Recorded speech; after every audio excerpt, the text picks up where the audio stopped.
Welcome back.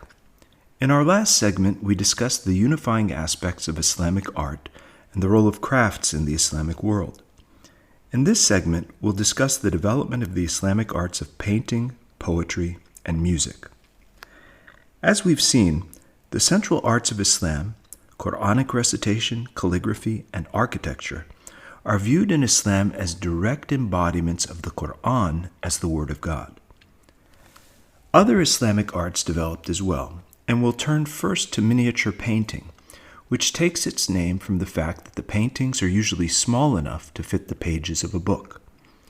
They first appeared as a means of illustrating scientific books on zoology, medicine, and so forth.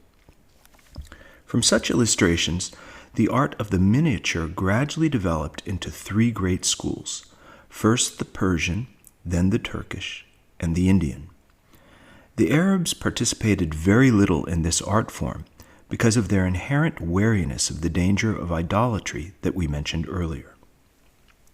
From the 13th century onward, what could be defined as an Islamic style developed in which paintings either portrayed religious subjects or consisted of allegoric gardens and landscapes, mythic events, or daily scenes.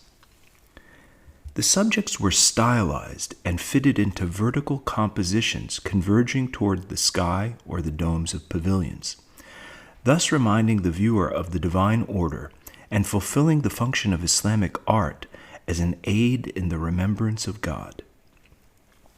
The paintings avoid naturalism by portraying unshadowed landscapes and figures, and by not using perspective to give the impression of three-dimensional space.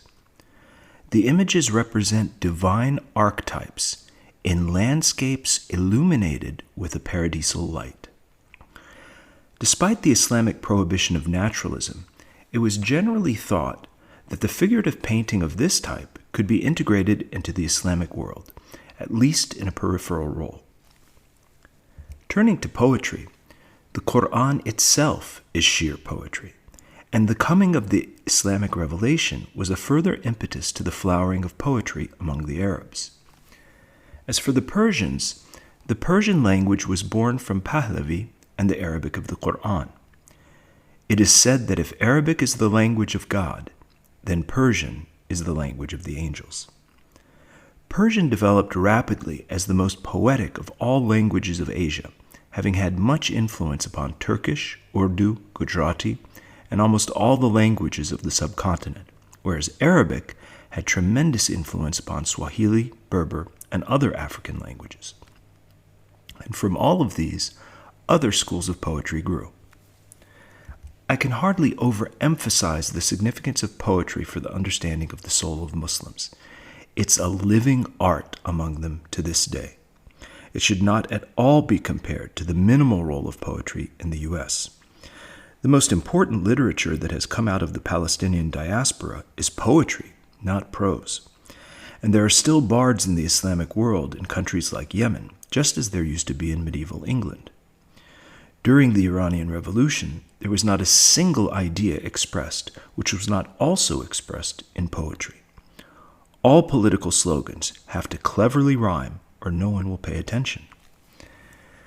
We cannot leave the topic of poetry without mentioning the towering figure of poetic genius, who was the 13th century Persian poet and founder of the Maulavi Sufi order, Jalaluddin Rumi. To study the works of this incomparable master is to gain insight into the doctrines and mysteries of the path to the divine. There is hardly an important religious and spiritual subject which Rumi has not dealt with in a way that reveals the deepest aspects of Islamic spirituality. Rumi's poems are masterpieces of art that have resonated throughout the 8 centuries since his death with their living spiritual presence. Rumi's poems are masterpieces of art that have resonated throughout the 8 centuries since his death with their living spiritual presence. Currently ranked as the best-selling poet in the U.S. through numerous English translations, his works continue to influence the lives of Muslims and even non-Muslims to this day. Here is a well-known English translation of his poem, often called the Song of the Reed, on the anguish of the soul separated from its divine beloved, God. Hearken to this reed forlorn, breathing ever since 'twas torn. From its rushy bed, a strain of impassioned love and pain. The secret of my soul, though near, none can see and none can hear. Oh, for a friend to know the sign and mingle all his soul with mine. 'Tis the flame of love that fired me, 'tis the wine of love inspired me. Wouldst thou learn how lovers bleed? Hearken, hearken to the reed. As for the art of music, this is a controversial subject. Some people claim that music is haram, against Islamic law, but neither the Quran nor a hadith made an explicit statement about music, and the great jurists of Islam have been split on this issue. First of all, the Quran is always chanted. Although it's not called music, it is very musical, as is the adhan or call to prayer.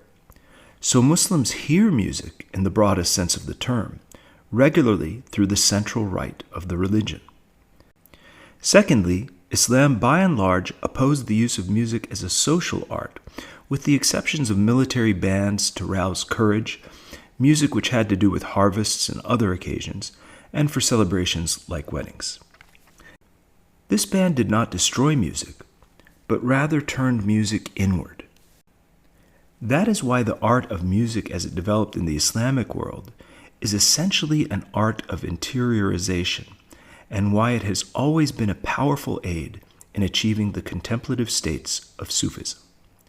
And that is why, at its highest level, almost all the great music of the Islamic peoples was cultivated and preserved by the Sufis. Despite some juridical opposition to music, it did flourish in various parts of the Islamic world outside of Sufi orders, and the classical music of Turkey, Arabo-Andalusia, India, and Iran each developed highly sophisticated and unique musical traditions. Today, with the growing interest of many Westerners in world music, these traditional musical influences are often heard, particularly the Sufi music of the subcontinent of India and the Muslim music of Andalusia.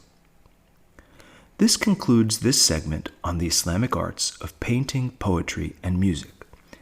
Next, we turn to Islamic science, which provides the cosmological matrix for the development of the Islamic arts.